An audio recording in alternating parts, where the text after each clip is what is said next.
A sharp clash between the White House and the Vatican is now out in the open, and it's happening at a critical moment in global tensions over Iran. President Donald Trump is publicly attacking Pope Leo XIV, calling him, quote, terrible for foreign policy and, quote, weak, after the Pope criticized US rhetoric and actions tied to the Iran conflict. Here's what just happened. Speaking to reporters Sunday night, Trump made it clear he strongly disagrees with the Pope's stance on nuclear weapons and the ongoing situation with Iran. Trump said he does not support a Pope who appears, in his view, to tolerate the idea of Iran having nuclear capabilities.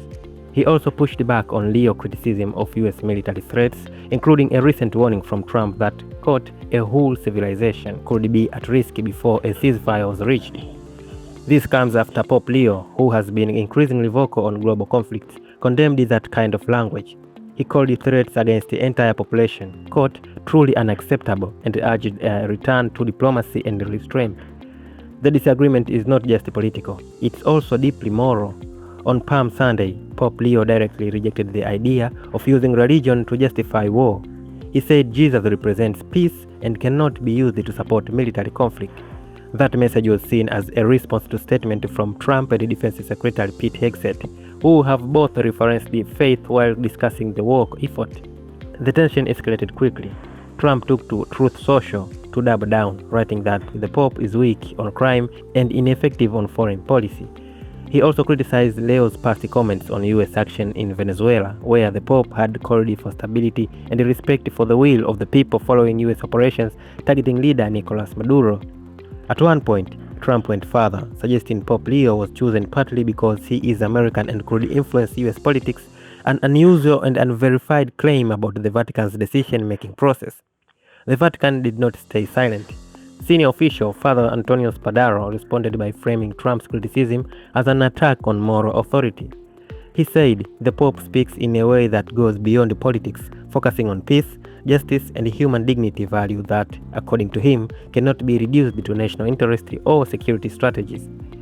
Meanwhile, analysts say this clash reflects something bigger.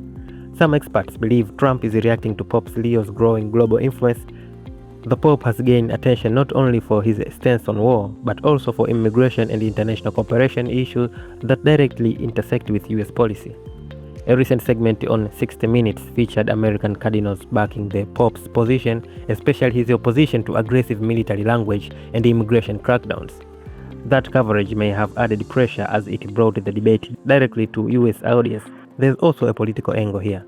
Catholic voters, especially moderates, have played a role in recent US elections. Public disagreements between the president and the Pope could resonate with that group, especially a global conflict remain front and center in American politics. At the same time, Pope Leo is preparing a 10-day visit to Africa, where he expected to continue promoting peace and dialogue. So far, there is no sign he plans to respond directly to Trump's latest remarks. One more detail is raising attention. Shortly after his comments, Trump posted an image depicting himself in a Christ-like role performing a healing act, which quickly sparked the debate online. So where does this leave things?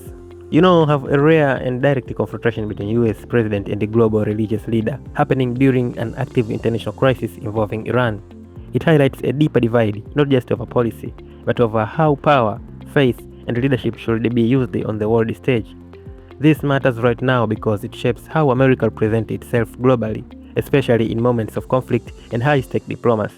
Stay with us for more updates and drop your thoughts below. Should the political and religious leaders align during global crisis or stay in separate lanes?